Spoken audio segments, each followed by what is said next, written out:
On the fifth day of the battle for Hue, the Marines moved out from the fortified Army compound that withstood the original attack and advanced into the empty, abandoned buildings of what was Hue University. Hue, the ancient imperial city. It is to Vietnamese what Old Boston is to Americans, where many of its country's leaders are born or educated, where many returned to celebrate Tet a week ago when the fighting began, where many remain hidden in the unknown interior of the resistance. Colonel Cheatham, what's the objective and what are your men about to do? Well, I've got two companies here that are just about to clear the next 2 blocks up. I've got one company in this big building here that I guess it's the end of the Hue University, and they are going to start firing in support of Foxtrot Company, which will be going up this road here on the left, and attempt to take a couple large wall buildings that are on up about 500 or 600 meters. What kind of fighting is it going to be? It's house to house and from room to room. Kind of inch by inch. That's exactly what it is. Had you ever expected to experience this kind of street fighting in Vietnam? No, I didn't, and this is my first crack at street fighting.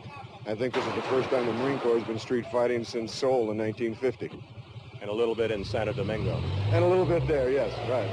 What's going to happen to civilians who might get caught in there? Well, we're hoping that we don't run into any civilians in there right now. If they are, I'm pretty sure there are civilians that are what we would consider the bad guys right now. We have certain areas in here that we have blocked off that we know there are friendly civilians, and we aren't going to take those under fire. The others? The others, if there's somebody in there right now, they're Charlie as far as we're concerned. Contact. The first sniper shots ricochet around the thick walls of the building, taking the first casualties of the first squad. The snipers, maybe only 2 or 3, are invisible in the buildings beyond the wall, but there is also a machine gun down the street to the left. They have covered every angle but the few feet of dirt and cactus behind this wall and the one 40 feet ahead.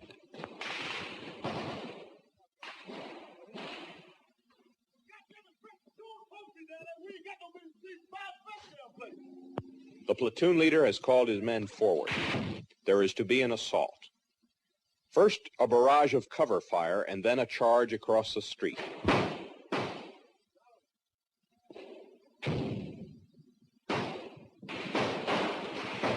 The assault. But only one Marine runs forward into the fire, expecting the others to follow, not looking back to find out, disappears behind the cover at the wall, and before long is shot and wounded. 2 other Marines, one of whom is killed, get beyond the wall. And by night and the next day, the Marines have not moved farther.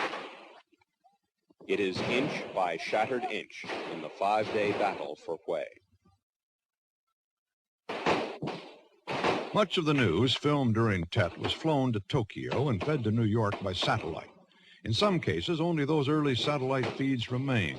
The picture's less than perfect, but gripping nonetheless. Here, a Marine corporal moves into the line of fire to rescue a wounded corpsman. A few days later, Don Webster witnessed another act of courage. For days now, they've been fighting their way, bloody inch by inch, down Leloy Street. And all that time, they could see, down the street, a flagpole, and on it was a Viet Cong flag. Much is left in shambles. As the Marines advance, building after building, the North Vietnamese retreat, building after building, giving up nothing without a fight.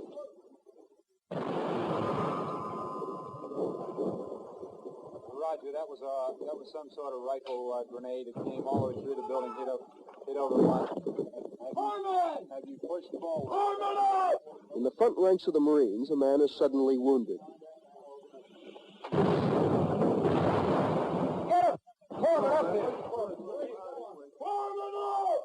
He's been hit in the eye by shrapnel from an enemy B-40 rocket. Despite the obvious pain, doctors later told him he will not lose the eye, and although the sound of the blast punctured his eardrum, he will not lose his hearing. But all the time, the Marines have had their eyes on that enemy flag. It's flying on a pole in front of the province capitol building. Got Charlie on the run behind him. They're cutting him down now. As soon as the big one's secure, American flag goes up. Finally, the assault. They're approaching what used to be the most important government building in the province. Now, with no province government at all, it has no significance at all except for the flag in front. Will you let me know it's good enough to let Gabby Hayes run it up? With fighting still going on just a few yards away, Marines have risked their lives to pull down this symbol. No one is quite sure where the American flag came from in the middle of a battle. Like so many things, when you need something, someone just happens to have it. There was no bugler, and the other Marines were too busy to salute, but not often is a flag so proudly raised. All right, give me this, then.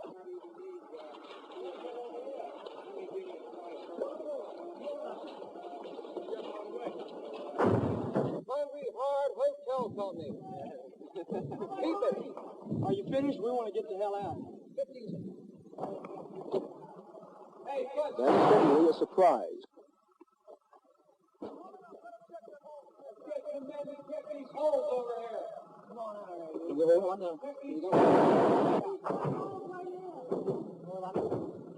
Stay alive. Hey, get over here and help me drag this man out of here. Rimming the edge of the courtyard, someone noticed small holes camouflaged. In almost every one, there's an enemy soldier. A few dead from the day's shooting, but some still alive. Others are not so lucky.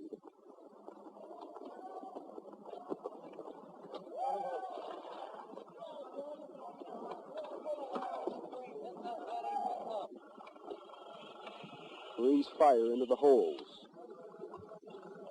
Another one is lucky. He stuck his arms out of the hole in surrender as the Marine approached, and he's pulled out alive and uninjured.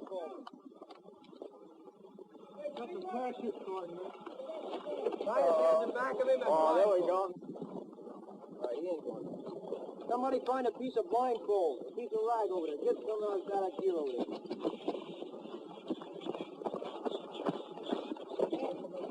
Hey, John. Oh, we get some of that clothing over there and make a... Yeah, we got him on. Sometimes these prisoners can be very useful, giving valuable intelligence information. But in this battle in Hue, it's been going on for so long now, and there are so many prisoners, there's really nothing left to be learned. For one of the few times in the Vietnam War, the U.S. Marines are really in their element in this battle in Hue.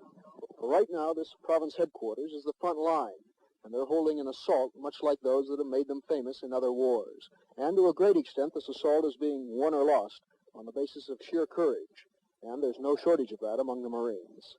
Don Webster, CBS News, in Hue, South Vietnam.